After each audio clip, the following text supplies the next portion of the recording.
This Icon podcast is hosted and sponsored by Sphere Rocket Virtual Assistants, a leading provider for your virtual assistants and outsourcing needs. Owned by one of the top-ranking eXp agents, Justin Nelson.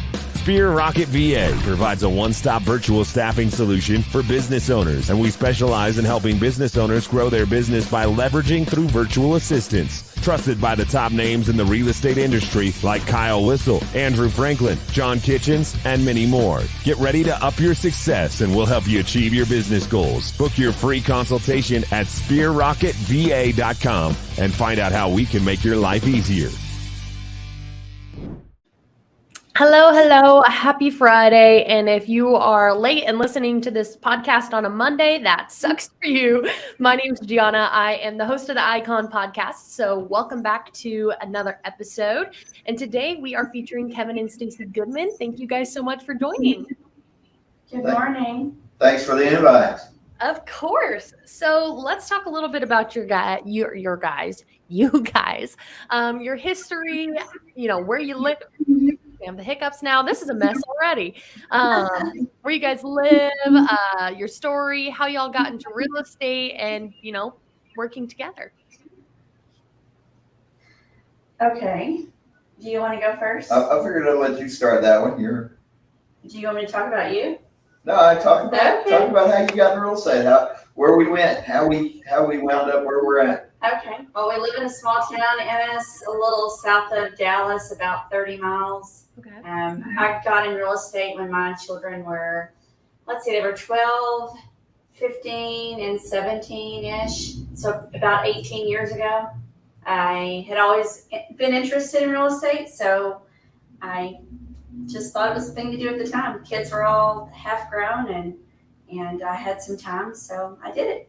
So that's awesome. Yeah, so back then we had a relatively successful, at the moment, industrial repair business that we both worked in together. She took care of the books and all the office stuff, and I managed the guys. At one time we had about 15 guys that worked for us, and tried to open a couple of other businesses that pulled me away from that business that eventually caused it all to crash. But regardless, in 2006, by 2006, it had crashed, and she was doing fair with real estate and with a large franchise, and I said, well, I'll jump over there and we'll do that together.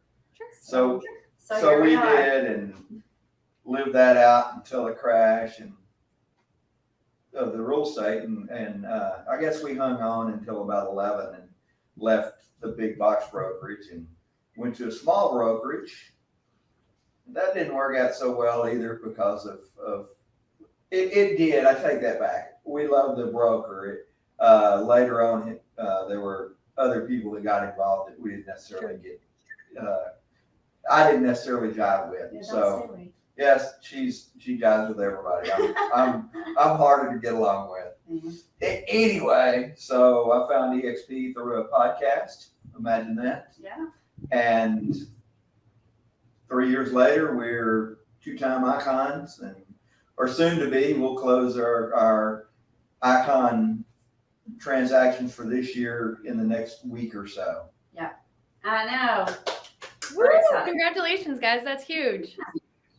So we live in a very small town.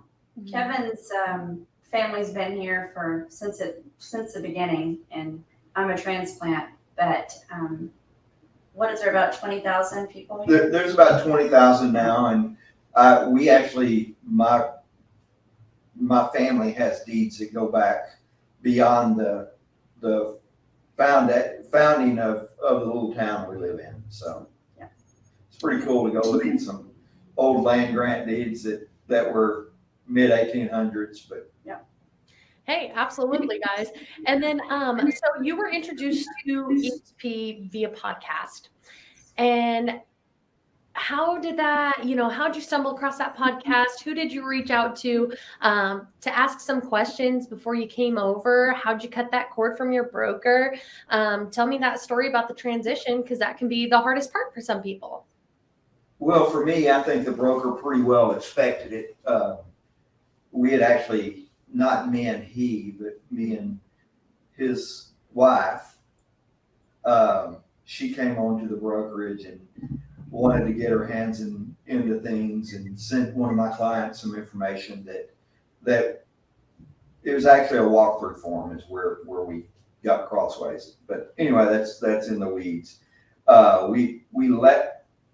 We had words. I left it at that in November of 18, and at that point I decided I was making a transition somewhere.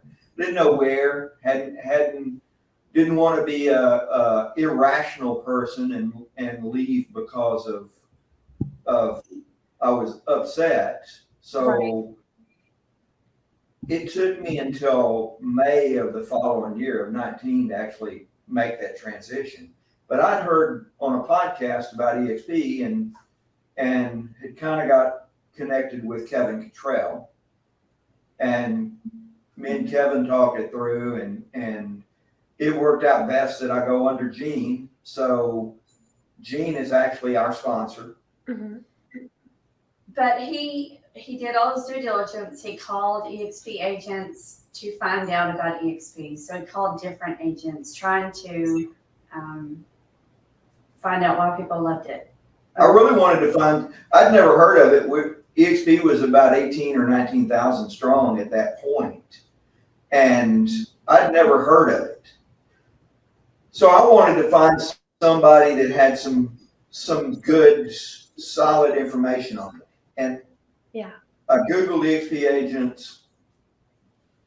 At that point, I found probably 6 in the Dallas-Fort Worth area, which we're talking about a large area, and I found maybe 6. So I called the ones that I could contact with, and everybody was in love with eXp. And I said, this is something's crazy about this. This can't be true. He said, there's got to be somebody that hates eXp, and I want to talk to that person. And why do they hate it? But right. So what cinched it for me is I called and I couldn't even give you his name at this point, but I talked to an investor that said, I'm not a real estate agent, but it works really well with my investment business. Mm-hmm. And there are a lot of investors taking notice of how to implement eXp into their business. And me and a partner had been doing some flips pre-crash, pre-08, 09. So it resonated with me what he was saying. Mm-hmm. So from there, I went ahead and joined. I actually had some business that I needed to make active, some new listings, and we were actually trying to get ready to go on a vacation, and I finished the onboarding process and got my new listings active while I was on vacation because I couldn't get it done before we left for vacation. yes, and I'm not that quick to transition, so it took me until August to move over. Okay. So Why did it take you so long? I wanted him to test it out. I mean, the whole, totally virtual avatar. We talked to another agent who he showed us the world, and we actually guess we had already joined, or you had already joined at that point, but he walked us through it. It was kind of odd to me. So, Mhm. and I wanted to make sure that it was going to be a good fit before I moved over. So I went. Kevin, you go be the guinea pig. Yeah. Well, carry that on out further. I was still in research mode, so I was still, even as far, we're nearly 4 or 5 months in, and I'm still picking up pieces of eXp, trying to figure out how it plays into my life. Because when I heard the pitch, I didn't hear, oh, you're going to get rev share, oh, you're going to get stock, oh, you're going to get this or that. I heard, if you do enough production, we're going to give you your cap back. I was like, oh, That's wow. Right. I've never had that opportunity. Yeah, let's give that a go. And then through my next few months doing research, I come across a little tidbit that nobody had seemed to mention. No. and that was the domestic team Right. portion of it.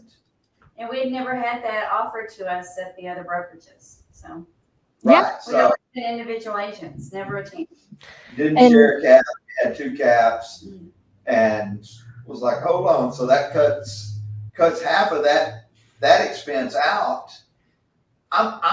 You're coming to eXp. Yeah. So I called her. I said, hey, You you're coming to eXp. She was at the other office. I was like, you're coming to eXp. And That's So- awesome. No, you guys, it sounds like you did your research and, obviously you were skeptical and you did the right thing, Kevin, by, you're like, that's what I do when I look at reviews, right? I'm like, where's the 1 star, right? And how did they resolve this?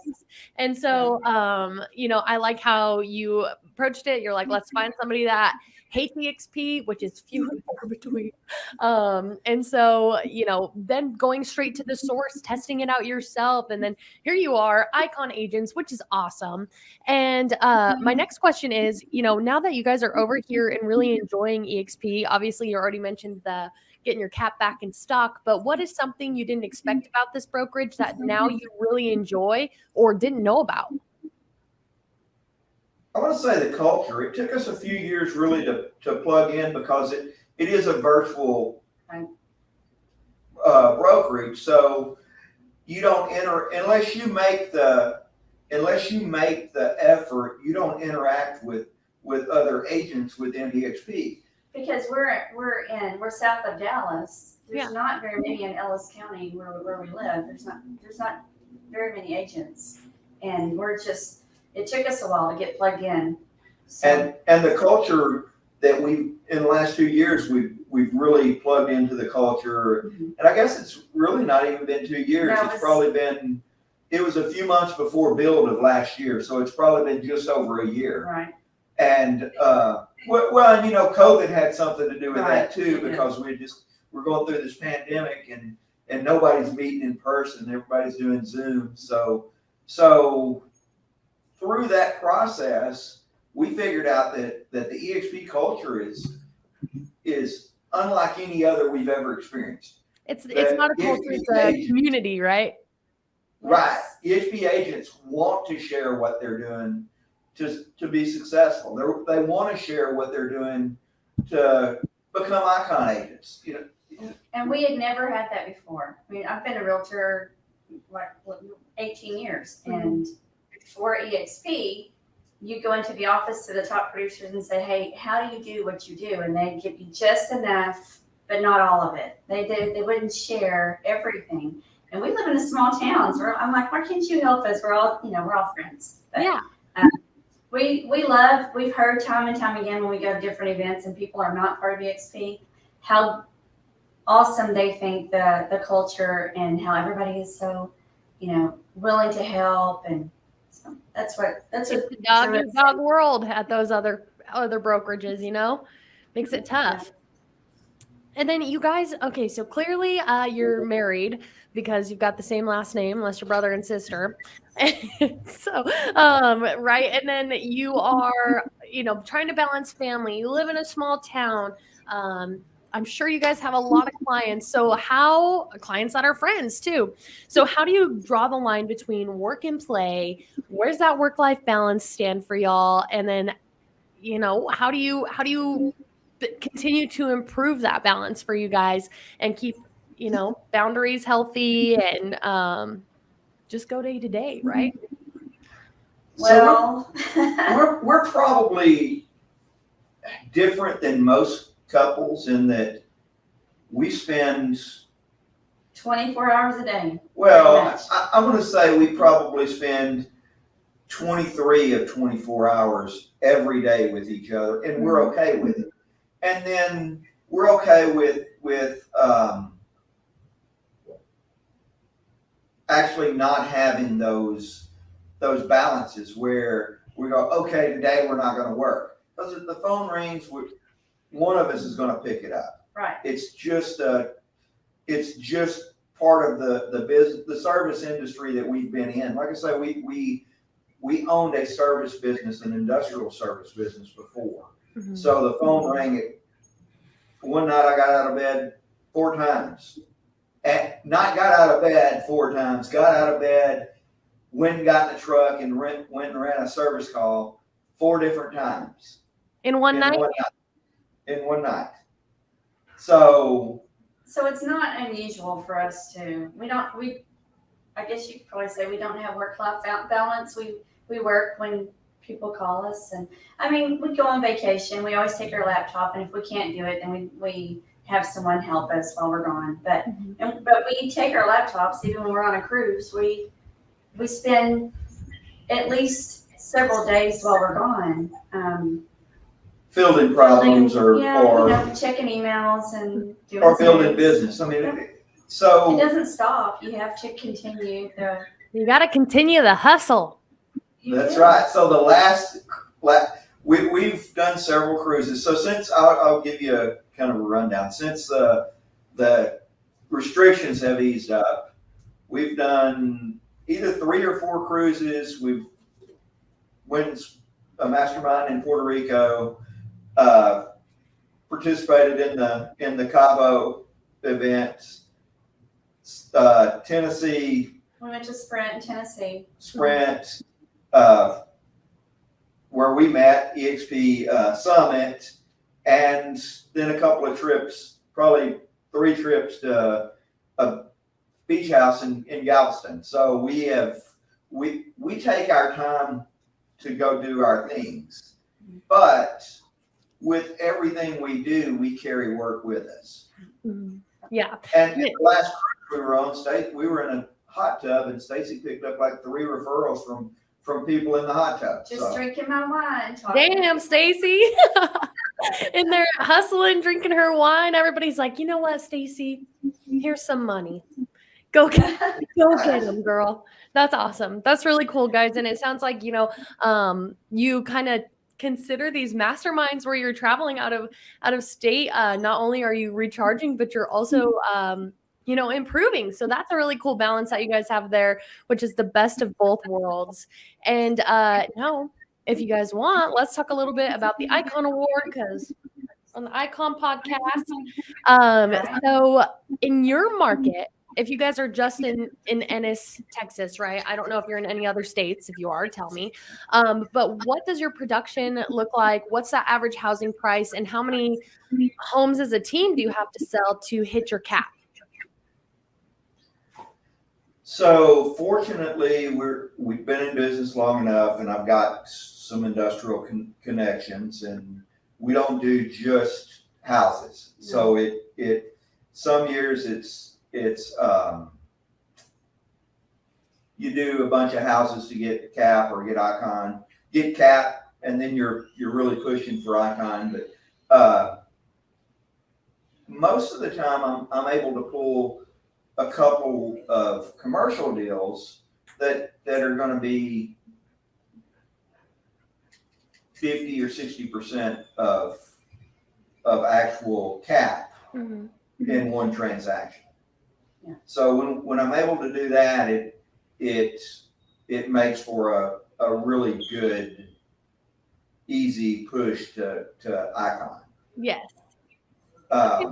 This year it looks like we will, and things change all the time. We should Icon in April. Here we are in end of July, just going to finish up. But anyway, all that being said, if all the wheels that are on, if all the wheels don't fall off the bus, we'll cap in September, a few weeks into our year, our anniversary year this year. So then we'll definitely do more than Icon. And how many transactions? That's the next question. So generally we shoot for about 60 transactions. At the big box brokerage years ago, the price point was considerably lower, around $100,000, and we would do about 25 to 30 transactions each. So we would like to be in that 60 range, but normally it's around like 40-ish, 43, 45. Yeah, so that's and what it's been. The price point for our area is about 340, 350. Okay. Median price. Awesome. Okay. Good to know. I always like to ask that question to kind of compare markets, because I've got somebody in Alaska that has to sell a hell of a lot more homes than somebody in California, right? So that's Right. always a good gauge for listeners and other realtors to kind of see what's going on in other markets if they're looking to, make a breakthrough there. And so the next question is going to be, it's more than just production, it's more than just selling homes. It's also that cultural commitment. So you have to step away and really get involved with the community at eXp. So what is your guys' cultural commitment? Why do you pick that? Well, so the big one that we picked up last year was the mentor program. He became the mentor. Yes.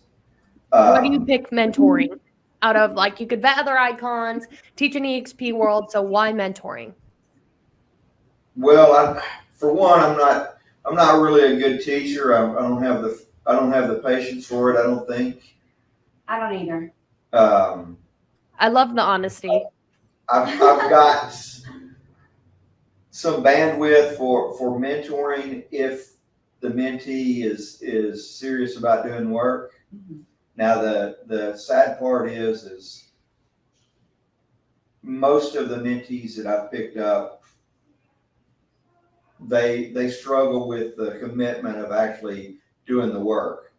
The job is a cool job if you actually commit to it, but when you get into it and you figure out, well, I've got to talk to people, or I've got to maybe say some things that reveal that I'm an agent everywhere I go, Mm-hmm. they struggle with that. And I don't know why, but I've had 3 mentees that just wouldn't do the work. But he has a heart for helping people. We both do, even though we say we're Yes. not teachers. We do like to help. We help Guide. people that aren't eXp agents. So Okay. yeah. So that's we like to be helpful, and that's why we chose Right. the mentorship. Even before it was a thing, before I was at eXp, I started a coffee group Right. of agents that we met and talked about things that were helping me personally or Stacy personally make production, and everybody in the group, we made a commitment. I organized it, but the commitment to the group is if you hear something in this group, you can't go use that to further your business as far as client names, and because we would share client names and addresses and everything in this coffee. That's So awesome. it was a group of people that had to be trustworthy. That's right. No, I really like the trust that you guys have going on, and the accountability too, right? So we're not just throwing information out there of our clients, we're making sure they'll be taken care of, and everything else that goes into being a good realtor, not just somebody that's commission hungry. And for my final question, when it comes to you guys in iconing, is going to be, what's your favorite part about it, right? So we touched a little bit on stock options and getting that cap back and the opportunity to go to eXpCon and shareholders and that nice big glass shiny trophy. Sometimes I can spot it. It's over there somewhere. It's over there. Sometimes I can spot it in your guys' little setup, but what is your favorite part about iconing? It's a big goal. You can just do the production and skip the iconing part. So why do you continue to put that on your list of goals everywhere and make it something that you commit to? What's your favorite part? So for me, like I say, when I heard the eXp pitch, that's the part that resonated with me. We were with Century 21, and we were doing the volume when we started to make icon, if that had been eXp. So I related it to, okay, this brokerage is willing to give me basically a start of a retirement, because we've always been self-employed since I was in my mid-20s. We started a business and have been self-employed. I'm 50 something now and have very little retirement. So with real estate agents, the big retirement plan is buy houses. Well, okay, you can buy houses, but then you got to deal with people, and unfortunately I'm kind of a pushover, and if you don't pay your rent, I'm not going to kick you out. So I have to kind of limit what I can do as far as houses, because even though that's a business, I have a hard time separating the personal aspect of that business, because it is somebody's home that they're living in, and that they depend on a roof over their head. So I'd have went broke during the pandemic because I would have never had anybody pay anything. Mm-hmm. So, having said that, I think the Icon Award, we like the idea of being able to earn our cap back. And I know a little bit about stock, so when I heard the pitch, I was like, okay, I could buy stock, 5% of my commission, and I could get $16,000 back each year for Potentially. in that stock or in additional stock. So I was like, well, that's a no-brainer for me, because I know that stock's going to appreciate over a 10-year period. And so in 10 years, it will turn into a lot more than a few years of $16,000. Right. Yeah, no, that's true. And the Icon Award has a lot of benefits. It's a reason why people are coming over here. You touched on it earlier, Kevin, and you were like, oh my gosh, like you can get that cap back. Because think about how much money these people are just leaving on the table every year with their brokerage. It's kind of sickening sometimes. Moving forward from that and picking at your mentorship side of your brain, for somebody that's maybe new to eXp or is a rookie and eXp is their first brokerage, is it possible for them to Icon in their first year? What does that goal look like for them, or what's some major mistakes to avoid? I think the biggest thing for a rookie is when you come out of the classes and take your test, you're prepared to do the stuff that should keep you out of trouble, because that you should have learned that. The part that you're not prepared to do, that the schools don't teach you, is the marketing aspect and the putting yourself out there aspect. Just be willing to put yourself out there. Be willing to put yourself in some uncomfortable situations, even if it's cold. We were at a recent mastermind, and the guy leading the mastermind said, pick 3 things that you like to do that give you energy, that build leads, and understand your job. Your job is to get leads. That's your only job. Yeah. You get leads and you write contracts. Yeah. Everything else you can delegate to somebody else. Yeah. But to develop those skills that 3 or 4 that really you enjoy, that help you get leads, whether it's a PTA or whatever networking you try to do or you like to do, where you're getting your name out there, and make sure that you don't forget, get your name out there. That's the key part of it. And it doesn't have to be expensive marketing. You can do it's. I know an agent. We met him at Cabo. He and his team wife. They walk neighborhoods. They drag a wagon.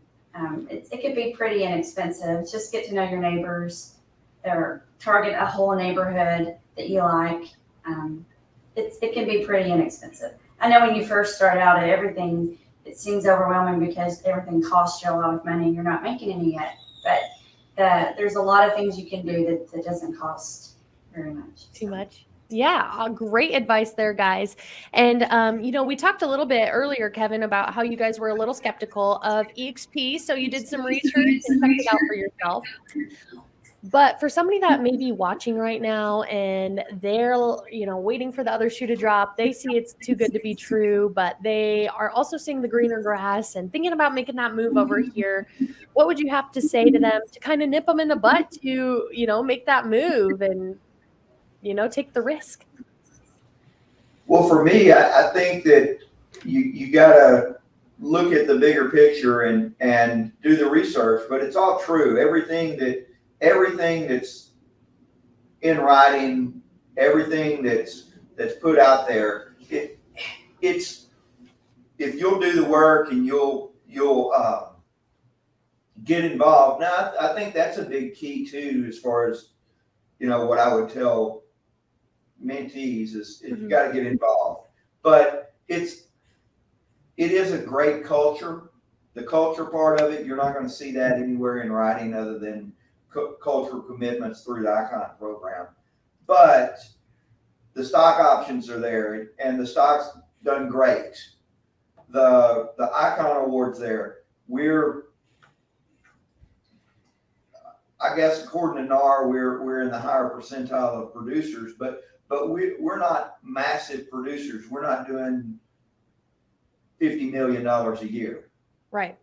We do about 9 million. Right now we're sitting at about 9 or 10 million for this year, and we will have Icon. Right. So you don't have to be that massive producer to enjoy the benefits of eXp. Right. You don't have to be that massive producer to get your cap back.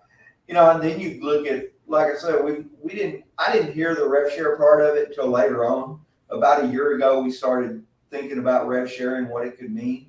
If you're a networker and you like to network, then the rev share's a whole other part that could put a lot of money in your pocket and provide you some long-term sustainable revenue that's less active, requires less actions from you.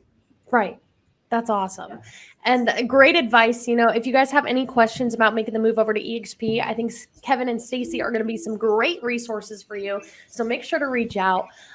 Kevin, Stacy, that is all the questions I have for you guys today. Are you going to be at eXpCon? We will. Absolutely. Yeah. Awesome. Well, I will plan on seeing you guys there. Anything you want to leave the listeners with today as we wrap it up?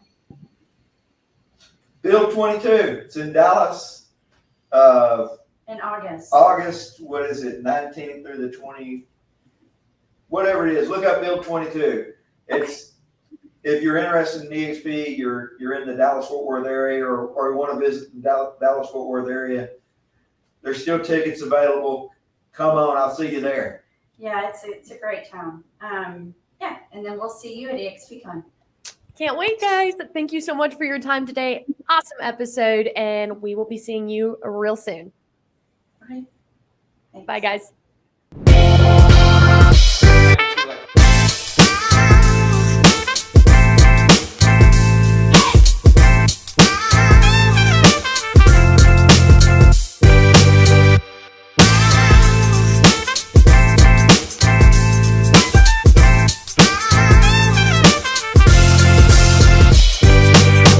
This Icon podcast is hosted and sponsored by Sphere Rocket Virtual Assistants, a leading provider for your virtual assistants and outsourcing needs. Owned by one of the top-ranking eXp agents, Justin Nelson.